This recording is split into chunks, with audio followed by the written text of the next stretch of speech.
우리 옆에 계신 분들과 한번 같이 인사하실까요? 사랑하고 축복합니다. 네, 참 이렇게 장마가 있다가 또 갑자기 또 날씨가 무더워져서 특별히 여러분들 건강 관리에 유의하시고 또 하나님 주시는 은혜가 넘치는 여름이 되실 수 있기를 바라겠습니다. 여러분, 요즘 교권이 너무나 심각하게 무너졌습니다. 제가 봐도 정말 우리 선생님들이 너무 불쌍합니다. 얼마 전에 있었던 사건이 발생한 학교는 제가 살았던 바로 옆 동네에 있는 학교였습니다. 그 근처에는 여러분 대법원이 있어서 판검사나 변호사 자녀들이 학교에 많이 이렇게 다니고 있어요. 법을 잘 아니까 법을 가지고 이렇게 학생들 간에 또 심지어 선생님께도 엄청난 압박을 하는 일들이 비일비재합니다. 특히나 학생 인권 조례와 아동학대 금지법으로 인해서 선생님들이 학생들을 제대로 지도할 방법이 지금 없습니다. 그러나 여러분, 성경은 뭐라고 말씀하고 있습니까? 잠언 13장 24절을 우리 한번 같이 읽어보도록 하겠습니다. 우리 같이 읽겠습니다. 매를 아끼는 자는 그의 자식을 미워함이라 자식을 사랑하는 자는 근실이 징계하느니라. 아멘. 여러분, 성경은 자녀를 교육하는 데 있어서 매를 쓰라고 이야기하고 있습니까? 매를 쓰면 안 된다고 말씀하고 있습니까? 매를 쓰라고 말씀을 하고 있어요. 여러분, 이 아이들이 어릴 때에는요, 때로 이 매가 필요하다라는 거예요. 여러분, 제가 보기에 정말 착하고 순한 아빠인 것 같죠? 여러분, 아들 셋 키워보십시오. 절대로 순하고 착한 아빠 될 수가 없습니다. 없던 야성도 막 불긋불긋 생겨나게 되고요. 제 아내 여리여리해 보이죠? 근데 아들 셋 키우고 나니까요, 얼마나 이 야성이 강한 여장부가 되어졌는지 모릅니다. 네. 이러다 집에서 쫓겨나는 것 아니겠죠? 네. 아무튼 여러분, 이렇게 자녀들을 키우다 보면은요, 정말 말로 해서 되면은 좋은데 그러지 않는 시기가 있다라는 것이죠. 그래서 이럴 때 매가 필요한데요, 하지만 절대로 넘지 말아야 될 선이 있어요. 무엇입니까? 부모가 감정이 폭주할 때는 매를 들면 됩니까, 안 됩니까? 이거 절대로 안 되는 거예요. 여러분, 내가 감정이 폭발할 때에는요, 절대로 아이를 훈육하면 안 됩니다. 절대 매를 들어서는 더더욱 안 되는 것이고요.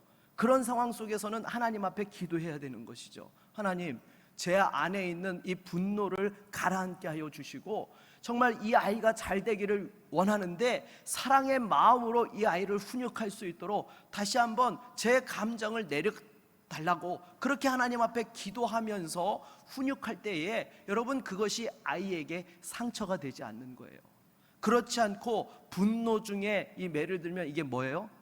아동학대가 되는 것입니다. 여러분, 절대로요, 아이들을 훈육하면서 성경이 매를 들라고 했지만은요, 또한 동시에 에베소서에 가게 되면은 이 아이를 분노케 해서는 안 된다라고 말씀하고 있습니다. 주의 말씀과 교양으로 양육해야 된다라고 말씀하고 있어요. 그렇기 때문에 여러분, 무엇보다도 감정이 올라가 있을 때는 절대로 매를 들고 훈육해서는 안 되는 것이죠. 그리고 또 한 가지는 이 남자아이들 보니까요, 사춘기가 오면은요, 이제 조심해야 되는 거예요. 제 아내가, 큰아이가 사춘기가 온 줄을 모르고 이렇게 매를 들고 혼을 내는데 어느 날 갑자기 아이에게 훈육을 하려고 하는데 팔을 딱 잡더라는 거예요. 어머니, 여기서 이러시면 안 됩니다. 근데 이 손을 조금도 움직일 수가 없더라는 거예요. 여러분, 생각해 보십시오. 이렇게 막 쑥쑥 자라가고 있는 남자아이들, 여러분 딱 잡으면요, 엄마라도 꼼짝 못하는 거예요. 그때부터는 여러분, 엄마들은 매를 들면 돼요, 안 돼요? 안 되는 거예요. 큰일 납니다. 여러분, 조심해야 돼요. 왜냐하면 사춘기에 어디로 폭주할지 모르기 때문인 것이죠. 그래서 아무튼 여러분, 우리가 자녀를 훈육할 때에는요, 정말 하나님 앞에 기도하면서 우리의 감정을 내려놓고 훈육을 해야 되는 거예요. 더군다나 지금 우리의 교육 현장들이 얼마나 어렵습니까? 가정교육도 무너졌고 공교육은 더더욱 말할 것도 없이 무너져버린 이런 시대를 살아가고 있어요. 오죽하면 9년 전에 한 선생님이 사면초가라는 글을 썼지요. 학생들은 막 가고 관리자들은 무능하다고 하고 동료들은 무관심하고 가족은 정년을 채우라 하네. 여러분, 이 선생님의 그 어려운 마음이 확 와닿지 않아요? 정말 학생들을 막 가는데 할 수 있는 방법이 없어요. 주변에 도움 주는 사람은 없고 무능하다고 오히려 비난을 하고, 가족들은 그래도 정년을 채워야지 이렇게 이야기 나오는데 얼마나 진퇴양난의 사면초가와 같은 심정이었으면 이런 글을 적었겠습니까? 여러분, 무엇보다도 이 나라의 교육이 회복되어질 수 있도록 함께 기도하는 우리 모두가 될 수 있기를 바라겠습니다. 그런데 여러분, 우리도 인생을 살다 보면은요, 정말 사면초가와 같고 진퇴양난과 같은 그런 인생의 고난을 만날 때가 있다라는 것입니다. 분명히 기도하면서 하나님 인도하심을 확인하고 나아갔는데도 불구하고 그런 상황에 직면할 때가 있다는 거예요. 여러분, 오늘 이스라엘 백성들이 바로 그러했지요. 오늘 본문 14장 1절로 2절 말씀을 같이 한번 읽어보도록 하겠습니다. 같이 읽겠습니다. 여호와께서 모세에게 말씀하여 이르시되 이스라엘 자손에게 명령하여 돌이켜 바다와 믹돌 사이에 비하히롯 앞 곧 바알스본 맞은편 바닷가에 장막을 치게 하라. 아멘. 여러분, 분명히 지금 홍해바다 앞으로 인도하신 분이 누구예요? 하나님이세요. 그런데 바로 그때 애굽의 바로의 군대가 이스라엘 백성들을 추격해 왔던 것입니다. 지금 앞으로 가면 물에 빠져 죽고 뒤로 가면 애굽 군대의 공격에 죽임을 당하는 상황이 벌어진 것입니다. 이러니 두려운 마음에 이스라엘 백성들이 어떻게 합니까? 우리 10절 말씀도 같이 한번 읽어보도록 하겠습니다. 10절입니다. 바로가 가까이 올 때에 이스라엘 자손이 눈을 들어 본즉 애굽 사람들이 자기들 뒤에 이른지라. 이스라엘 자손이 심히 두려워하여 여호와께 부르짖고. 아멘. 여러분, 이들이 지금 자기 힘으로 어쩔 수 없는 상황이 되니까 일단 어떻게 했어요? 하나님께 부르짖었어요. 그렇잖아요. 지금 앞에는 바다고 뒤에는 애굽 군대가 지금 쳐들어오는 상황들 속에서 피할 방법이 없으니까 하나님 앞에 부르짖은 것입니다. 근데 부르짖기는 했는데 당장에 하나님이 그 순간에 막 번개를 내리고 그 애굽 군대를 물리쳐 주시는 것이 아니라 당장에 계속 긴박한 상황이 계속 이어지는 거예요. 그러니까 이들의 부르짖음이 곧 뭘로 바뀌었어요? 모세를 향한 원망과 불평으로 바뀌더라는 거예요. 그래서 애굽에 매장지가 없어서 우리를 이 광야에서 죽게 하느냐, 우리가 분명히 애굽 사람 섬기면서 살겠노라고 이야기했는데 왜 우리를 여기까지 이끌어내서 이 지경으로 몰아넣었느냐라고 지금 이스라엘 백성들이 모세를 향해서 가진 원망과 비난, 불평을 지금 다 쏟아놓고 있는 것입니다. 심지어 하나님을 섬기는 것보다 애굽 사람을 섬기는 것이 더 낫다라는 막말까지도 서슴지 않았던 것이죠. 여러분, 정말 우리가 살다 보면은요, 이러지도 저러지도 못할 상황을 만날 때가 있는 것입니다. 그러면 우리는 두려워하고 심지어 하나님 앞에 순종했던 것까지도 원망하고 후회하며 불평하게 된다는 것입니다. 하나님, 왜 나를 이런 자리로 인도하셔서 이 고난과 어려움을 당하게 하십니까? 라고 그렇게 하나님 앞에 우리가 원망을 토로하는 것이죠. 그러나 여러분, 그것은 단 하나, 무엇 때문에 그 자리로 인도하셨을까요? 우리의 믿음이 성장할 수 있도록 하기 위해서 인도하신 것입니다. 여러분, 이건 절대 변치 않는 사실이에요. 우리의 믿음은요, 편안하고 모든 것이 안정되어졌을 때 성장하는 것이 아닙니다.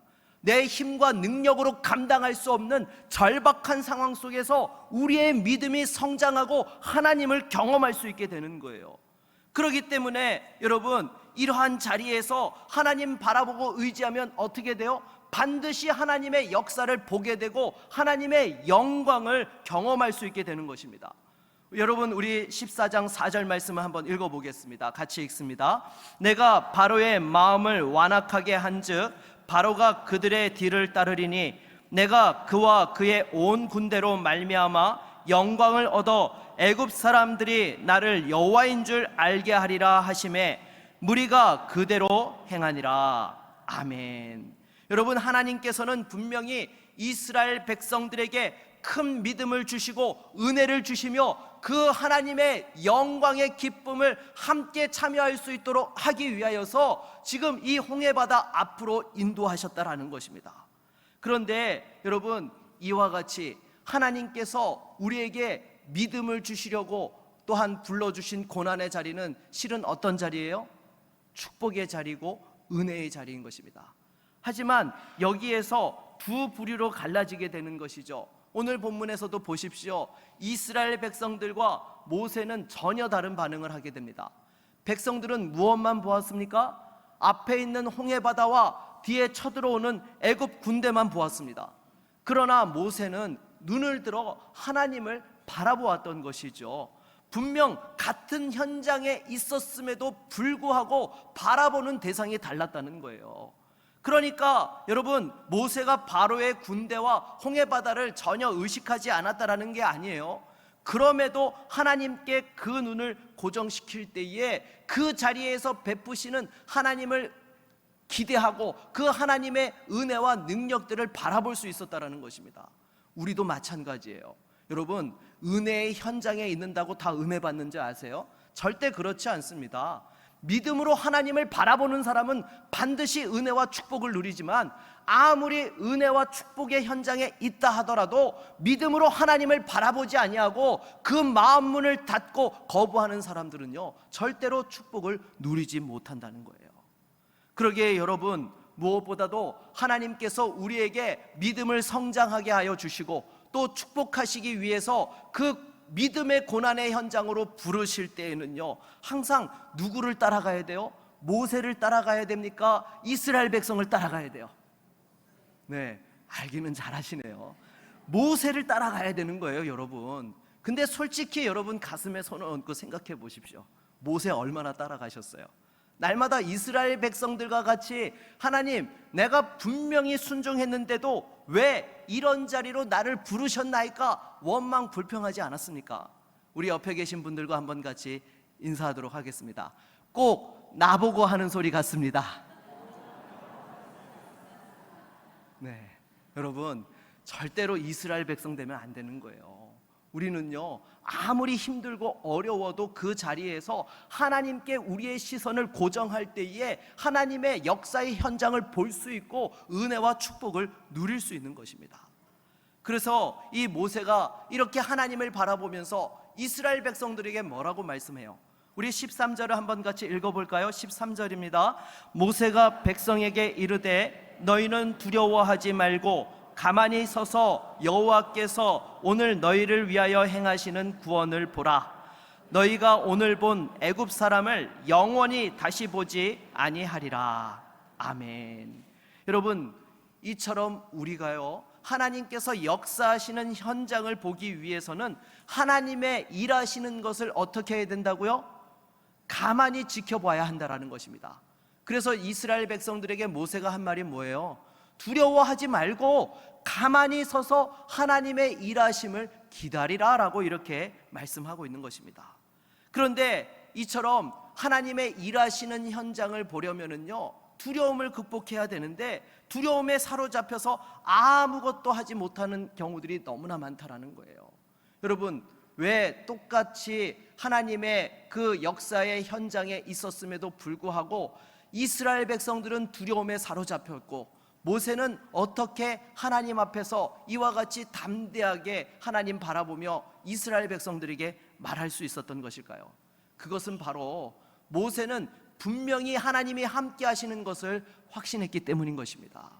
여러분, 애굽에서 나올 때에도 10가지 재앙을 통해서 하나님의 살아계심과 전능하심과 그 하나님의 은혜의 역사들을 분명하게 확인을 하였고 또 확신을 하였던 모세였기 때문에 지금 이 어려운 상황들 속에서도 전혀 두려워하지 않고 담대하게 나아갈 수 있었던 것이죠. 그래서 함께 하시는 하나님, 임마누엘의 하나님을 분명하게 붙들고 있는 사람은 절대로 두려움에 빠지지 않습니다.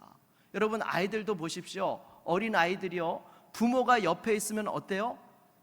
항상 기쁘고 자신감이 넘치고 행복합니다. 왜요? 어려운 일이 오면 누가 다 막아줘요? 네, 부모님이 다 막아줘요. 다 보호하여 주고 지켜주고 또 마음껏 놀 수 있도록 해주는 것이죠. 그런데 아무리 좋은 곳에 데려다 놓아도 부모가 눈에 보이지 않으면 그 순간부터 어린아이들은 어떻게 해요? 불안해하는 거예요. 왜냐하면 부모가 없기 때문에 두려워하는 것이죠. 여러분, 우리 믿음의 성도들도 마찬가지예요. 여러분, 하나님께서 함께 하시는 것을 분명하게 아는 사람은 절대로 그 마음을 두려움과 또한 염려에 빼앗기지 않습니다. 왜요? 여러분, 하나님은 어떤 분이세요? 전지전능하신 분이십니다. 천지를 창조하시고 다스리시고 또한 모든 것을 행하시고 아시는 분이세요. 더군다나 이 하나님께서 우리의 어떤 분이 되세요? 아버지가 되세요. 여러분, 하나님은 우리의 아저씨가 아니에요. 아버지예요. 여러분, 아버지와 아저씨는 하늘 땅 차이인 거 아시죠? 아저씨는 기분 좋으면 아이스크림 사줄 수 있지만 기분 나쁘면 아무것도 안 해주고 모른 척 할 수 있습니다. 그러나 아버지는요, 아무리 기분이 나빠도 자녀에게 꼭 필요한 것은 무슨 수를 써서라도 그것을 해주는 것이 바로 아버지라는 것이죠. 그런데 바로 하나님께서 우리의 아버지가 되신다는 것, 여러분, 이것보다 더 큰 은혜와 축복이 없는 것입니다. 그런데 우리는 늘 이 하나님 아버지께서 인도하시는 길이 마치 푸른 초장과 실만한 물가로만 인도하시는 것처럼 생각해요. 그래서 나는 늘 하나님이 인도하시면 한 마리의 양이 돼서 푸른 초장을 거닐면서 실만한 물가에서 노래나 부르면서 여유자작한 삶을 사는 것처럼 생각을 합니다. 아니요, 여러분, 하나님이 인도하시는 길은요, 때로 사면초가와 같고 진퇴양난과 같은 그런 상황으로 인도하세요. 여러분 보십시오. 지난 주일에 우리가 살펴보았던 요셉도 어떠했습니까? 분명히 하나님께서 함께 하셔서 요셉을 어떻게 하셨다고요? 형통케 하셨다고요. 그런데 그 하나님께서 형통케 하신 자리가 어디였어요? 감옥이었어요. 여러분, 인간적으로 생각하면 감옥에서 형통한 게 말이 돼요? 그러나 말이 되죠. 왜요? 하나님 말씀하셨고 하나님 함께 하셨기 때문에.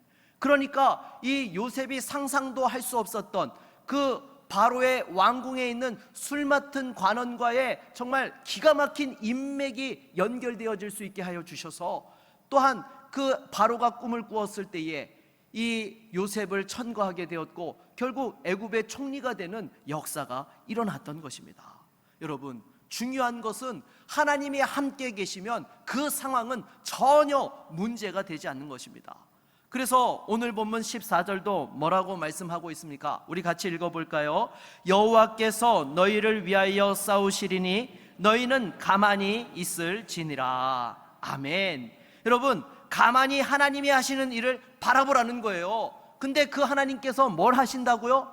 너희를 대신하여서 싸우신다라고 말씀하고 있습니다. 여러분, 이러면 끝난 것 아닙니까? 하나님과 붙어서 이길 자가 누가 있습니까?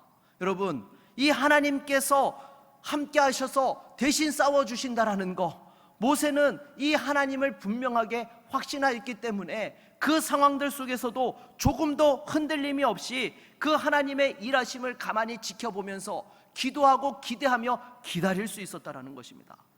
그래서 하나님께서는 우리의 믿음을 성장시키시기를 원하십니다.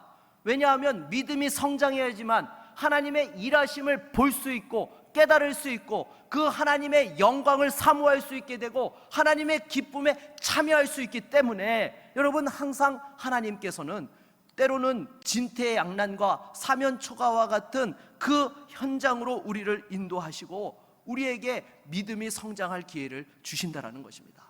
여러분, 그것은 우리를 덜 사랑하셔서가 아니라 정말 사랑하시기 때문에 그와 같이 인도하시는 것이죠.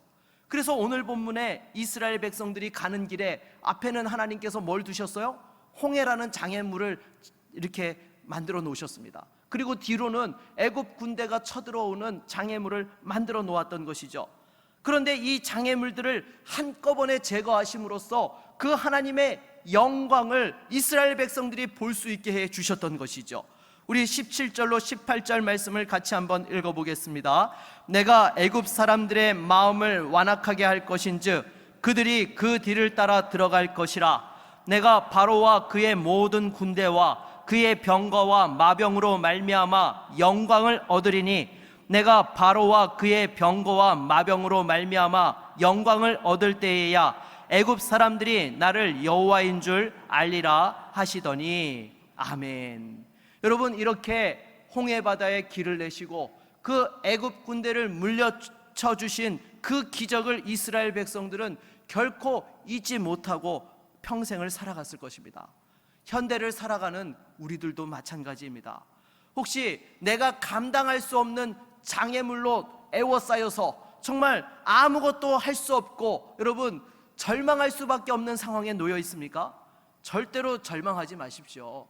여러분, 장애물은 우리로 하여금 절망케 하려고 있는 것이 아니라 극복하게 하려고 있는 것입니다. 하나님의 영광을 볼 수 있도록 하기 위하여서 그러한 것들이 있다라는 거예요.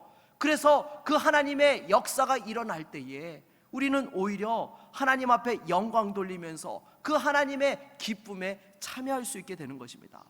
다시 한번, 장애물과 고난 앞에서 두려움과 절망에 빠지는 것이 아니라 하나님께 그 시선을 고정하고 하나님을 기다리고 하나님을 바라볼 수 있는 믿음의 종들이 다 되시기를 주의 이름으로 축원합니다. 계속해서 이 하나님의 역사의 현장에서 경험하려면 어떻게 해야 됩니까? 잠잠히 기다리며 그 하나님의 음성을 들어야 합니다. 우리 15절로 16절 말씀을 같이 한번 읽겠습니다. 여호와께서 모세에게 이르시되 너는 어찌하여 내게 부르짖느냐? 이스라엘 자손에게 명령하여 앞으로 나아가게 하고 지팡이를 들고 손을 바다 위로 내밀어 그것이 갈라지게 하라. 이스라엘 자손이 바다 가운데서 마른 땅으로 행하리라. 아멘.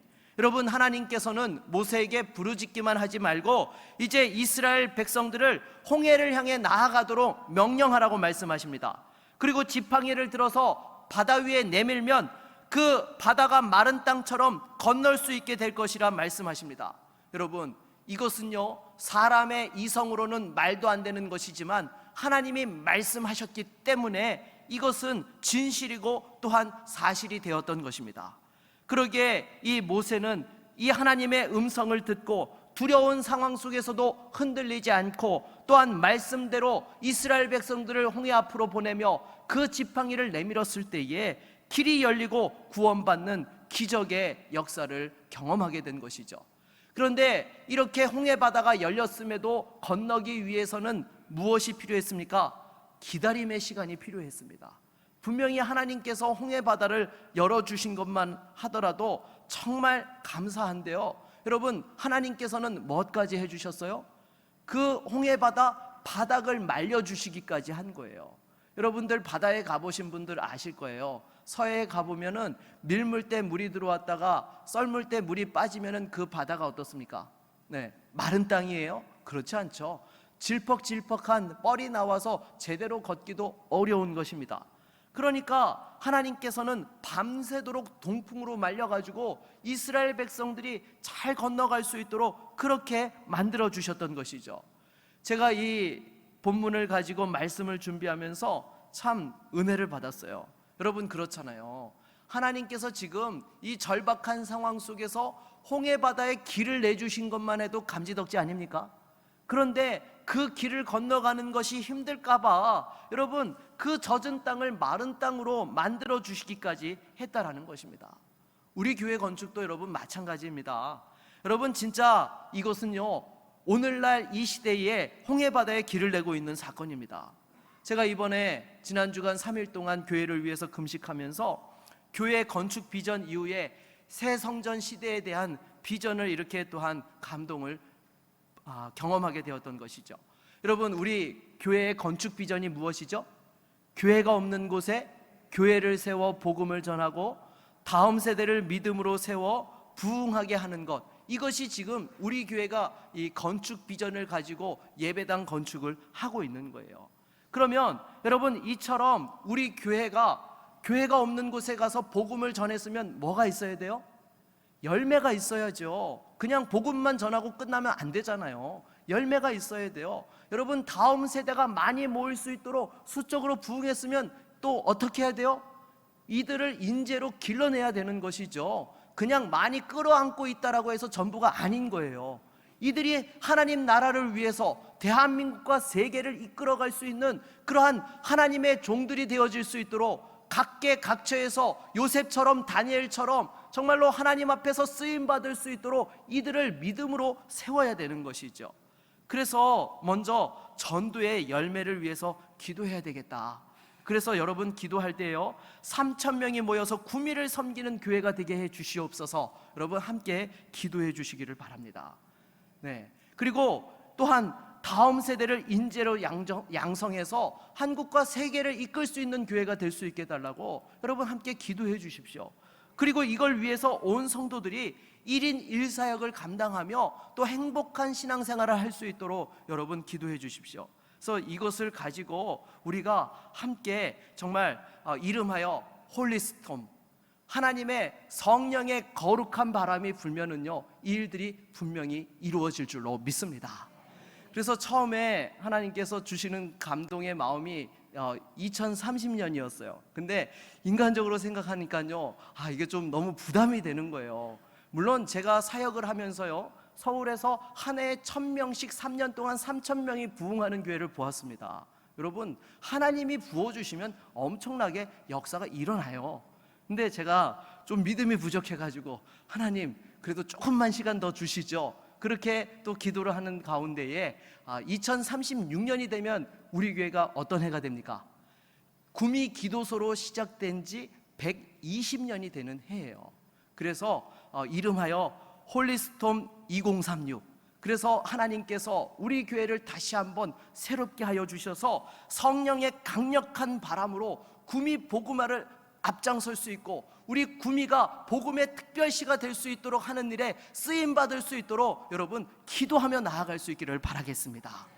그래서 요즘 보게 되면 지방 소멸을 걱정하고 또 우리 구미를 놓고 보면 맨날 복음화율이 10%도 되지 않는 도시라고 그렇게 이야기를 하는데 다시 한번 여러분 우리가 경험해보지 못한 엄청난 부흥이 우리가 살아가고 있는 지역에 임할 수 있도록 기도합시다. 그래서 제가 부임하기 전부터 우리 교회 기도 제목 가운데 하나가 무엇이었습니까? 구미시 인구의 얼마를 책임진다고요? 10분의 1을 책임진다고요. 그러면 여러분 지금 이 1980년대부터 40년 동안 이 기도를 해왔는데요 처음에는요 정말 앞선 목사님의 믿음이 대단하셨다. 구미시 인구의 10분의 1이면 4만 명인데 우리 교회가 그걸 어떻게 커버를 해? 라고 제가 이렇게 좀 너무너무 꿈이 크셨던 것처럼 생각을 했어요. 근데 그걸 가지고 기도를 하는데 이런 마음이 들더라고요. 여러분 우리 구미시에 지금 복음화율이 10% 남짓밖에 되지 않는데 10분의 1을 더 책임지게 되면 구미시 복음화율이 몇 퍼센트로 올라가는 거예요? 20%로 올라가는 거예요. 전국 평균 수준까지는 갈 수 있는 것이죠. 그러니까 정말로 우리 구미가 그래도 대한민국의 평균은 되어야 되지 않겠느냐라고 그렇게 10분의 1을 책임지는 교회가 되게 해달라고 기도하지 않았을까 그런 마음이 들더라고요. 물론 꿈보다 해몽이라고요 여러분. 네, 아무튼 우리가 이제 확장단지와 옥계 지역으로 가게 되면은요 기존 교회에서 수평 이동해오는 성도들로 성장하는 교회가 아니라 우리가 새롭게 전도해서 이 10%를 감당하는 교회가 되어야 할 걸로 믿습니다. 그걸 위해서 쓰임받으면 여러분 얼마나 감사하겠어요. 처음 예수 믿은 사람들이 와가지고 하나님을 만난 구원의 감격과 기쁨 속에서 예수 믿는 것이 이렇게 좋은지 몰랐다고, 내 평생에 이런 기쁨을 맛본 것은 처음이라고 감격하면서 하나님 살아계신다고 시간마다 사람들이 그런 하나님께 영광의 고백을 올려드리노라면 우리가 교회에 와서 예배할 때마다 그 예배가 얼마나 감격이 넘치고 기쁨이 넘치며 하나님 앞에 영광이 되는 은혜의 예배가 되겠습니까? 그래서 여러분 이걸 위해서 여러분 함께 기도해 주십시오. 근데 제가 곰곰이 생각을 해보니까 우리 예배당을 새로 짓기는 하는데요 지금 한 1,100석 규모로 지금 예배당을 짓고 있어요. 그러면 예배당이 한계가 있어가지고요 일단 3,000명이 함께 모여서 구미를 섬기는 교회가 되었으면 좋겠다라는 그런 마음이 들더라고요. 왜냐하면 지금 예배를 여러 부스로 늘리게 되면은요 제가 생각해 보니까 한 4부까지는 감당을 하겠는데 5부는 체력이 딸려서 할 자신이 없더라고요. 그래서 하나님 우리 교회에 3천 명이 모여서 정말 이 구미 도성에 복음화에 앞장서고 새로운 부흥의 역사를 주도하는 교회로 영광 돌리며 쓰임받게 해달라고, 또 우리 다음 세대들이 믿음의 인재로 가는 곳곳마다 하나님께 또한 쓰임받게 해달라고, 이러한 것을 위해서 나아가는 교회를 위해서 제가 또 3일 동안 하나님 앞에 기도하는 시간을 가졌습니다. 여러분, 이걸 위해서 기도하면서 꿈꾸는데요, 너무 행복하더라고요. 그렇잖아요 여러분? 생각만 해도 행복하지 않으세요? 구원받은 숫자의 그 성도들이 늘어나가지고 하나님을 높이는 그 예배의 현장, 생각만 해도 여러분 감동의 물결이 밀려오는 것입니다. 그래서 여러분, 지금 건축 공기가 지연되고 있지만 이 또한 홍해 바다를 건널 때에 이스라엘 백성들을 위해서 밤새도록 그 젖은 땅을 마른 땅으로 말려주셨던 것처럼 교회 매각과 또 새 성전 입당이 시간적으로 잘 맞아 떨어질 수 있도록 바닥을 말려주시는 그런 시간처럼 제가 느껴지더라고요. 여러분, 우리가 이 기다림의 시간 속에서 넉넉고 엉뚱한 생각하며 시간만 허비하는 것이 아니라 다시 한번 하나님의 음성을 듣고 비전을 바라보며 기도하며 꿈꿀 수 있는 믿음의 성도들이 될 수 있기를 바라겠습니다. 그리고 마지막으로 우리가 한 가지 더 생각할 것은요, 이렇게 하나님의 인도하심을 받더라도 대적의 공격이 있다라는 거예요. 여러분, 홍해를 건너는 이스라엘 백성들도 보십시오. 분명히 하나님께서 홍해의 길을 내어주셔서 건너가고 있었는데 이 길로 누가 쫓아 들어왔어요? 바로의 군대가 쫓아 들어왔던 것입니다. 당장이라도 말을 타고 쫓아와가지고 이스라엘 백성들을 따라잡을 것만 같았어요. 그때에 하나님이 어떻게 하십니까? 우리 24절을 같이 읽어보겠습니다. 24절입니다. 새벽에 여호와께서 불과 구름 기둥 가운데에서 애굽 군대를 보시고 애굽 군대를 어지럽게 하시며. 아멘. 여러분, 1차적으로 이스라엘 백성들이 홍해를 다 건너갈 때까지 애굽 군대가 더 앞으로 못 나가도록 불과 또한 하나님께서 구름 기둥으로 이 애굽 군대를 펜스 쳐 주셨다라는 거예요. 그리고 나서 이스라엘 백성들이 안전하게 다 건너가고 나니까 하나님께서 어떻게 하세요? 우리 28절을 같이 한번 읽어보겠습니다. 28절입니다. 물이 다시 흘러 병거들과 기병들을 덮되 그들의 뒤를 따라 바다에 들어간 바로의 군대를 다 덮으니 하나도 남지 아니하였더라. 아멘. 여러분, 바로의 군대가 어떻게 되었다고요? 하나도 남지 아니하였더라. 다 물고기밥이 되고 말았다라는 것입니다. 세계 최강의 군대였지만 하나님 앞에서는 그 어떤 힘도 쓰지 못했다라는 거예요. 우리의 대적이 아무리 크고 우리를 두렵게 해도요, 절대로 잊지 말아야 될 것, 그 대적이 큽니까? 하나님이 큽니까? 하나님 크세요. 이거 비교 대상 자체가 안 되는 것이죠. 그런데 그 하나님이 우리를 지키고 계시는데 어떻게 대적이 우리를 삼킬 수 있겠습니까? 여러분, 악에는요 반드시 제한이 있습니다. 고난도요 분명히 끝이 있어요. 절대로 끝이 없는 무제한 무한 리필의 고난은 없다는 거예요. 성경에 가장 그 고난의 인물 욥도 보세요. 고난이 영원히 이어지지 않았습니다. 때가 되니까 끝나고 갑절에 은혜와 축복의 시대가 욥에게도 열려지게 되더라는 것이죠.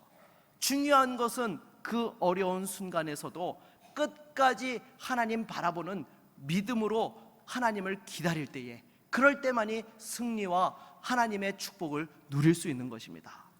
말씀을 맺겠습니다. 여러분, 혹시 지금 인생을 살아가며 앞에는 홍해가 가로막고 있고 뒤에는 애굽 군대가 쳐들어오고 있는 그런 위기 상황에 있습니까? 절대로 낙심하지 마십시오.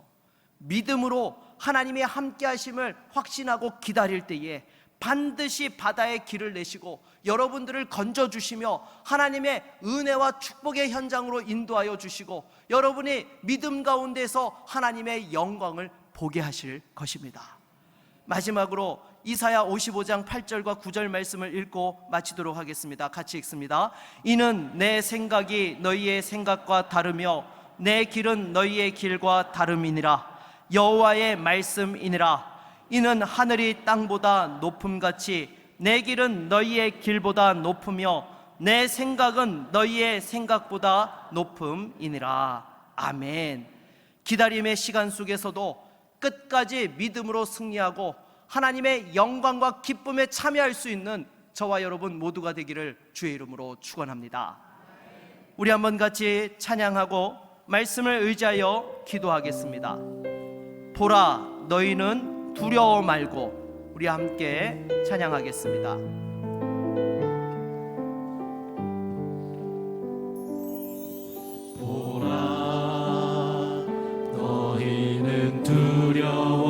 보라, 너희를 인도한 나를. 보라, 너희는 지치지 말고. 보라, 너희를 구원한 나를.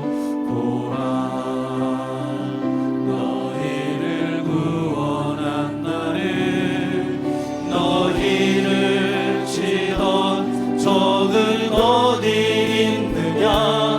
너희를 억누르던 원수는 어디 있느냐?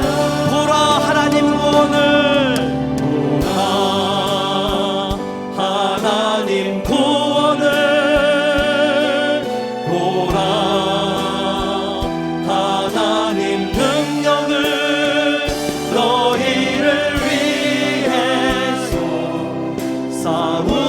싸우시는 주의 손을. 보라, 하나님 구원을. 보라, 하나님 구원을. 보라, 하나님 능력을. 너희를 위해서 싸우시는 주의 손을 보라. 여러분, 이 시간 말씀을 의지하여 함께 기도하겠습니다. 내 힘으로 감당할 수 없는 상황 속에 넘어져 있고 낙심해 있고 또 절망해 있습니까? 아니요, 하나님 함께 하십니다. 하나님 우리의 아버지 되십니다. 여러분, 절대로 마귀의 속임에 넘어가지 마십시오. 두려워 말고 가만히 서서 하나님 바라보십시오. 반드시 하나님 역사해 주십니다. 주여, 우리의 인생 가운데, 우리의 가정과 일터에서, 주의 몸된 교회에서 하나님의 그 역사를 보게 하여 주시옵소서. 우리 함께 같이 말씀을 의지하여 기도하며 나아갑니다. 주여, 하나님 아버지, 이 시간 주 앞에 기도합니다. 사랑하는 성도들 붙들어 주십시오. 정말로 내 힘과 능력으로 할 수 없는 그 홍해의 앞바다 앞에서, 애국 군대의 추격 앞에서 어쩔 줄 몰라 하고 있는 성도들이 있었나이까? 다시 한번 믿음의 눈을 열어 하나님을 보게 하여 주시옵소서. 보라, 너희는 두려워 말고 너희를 인도한 나를 보라. 주여, 다시 한번 그 구원의 하나님을 바라보는 믿음의 성도들이 되게 하여 주시옵소서. 여호와께서 너희를 위하여 싸우시리니 너희는 가만히 있을지니라. 주여, 다시 한번 사랑하는 성도들을 붙들어 주셔서 어떠한 상황들 속에서도 믿음의 눈을 열어 주님을 보게 하여 주시옵시고, 그 믿음으로 하나님의 영광을 사모하게 하여 주시고 하나님의 기쁨에 참여할 수 있는 거룩한 성도와 가정과 일터와 주의 몸된 교회가 되게 하여 주시옵소서. 교회 건축 위에도 함께 하여 주시고 하나님의 그 역사의 현장을 기대하고 기도하고 기다리는 믿음의 성도들 되게 하여 주셔서 그 바다에 길을 내시는 기적의 역사를 경험하는 사랑하는 성도들과 주의 몸된 교회 될 수 있도록 은혜를 더하여 주시옵소서. 우리는 부족하고 연약합니다. 주여, 다시 한번 우리에게 큰 은혜와 믿음을 더하여 주시고 끝까지 주님을 바라보고 승리할 수 있도록 역사하여 주시옵소서. 우리와 함께하여 주시옵소서.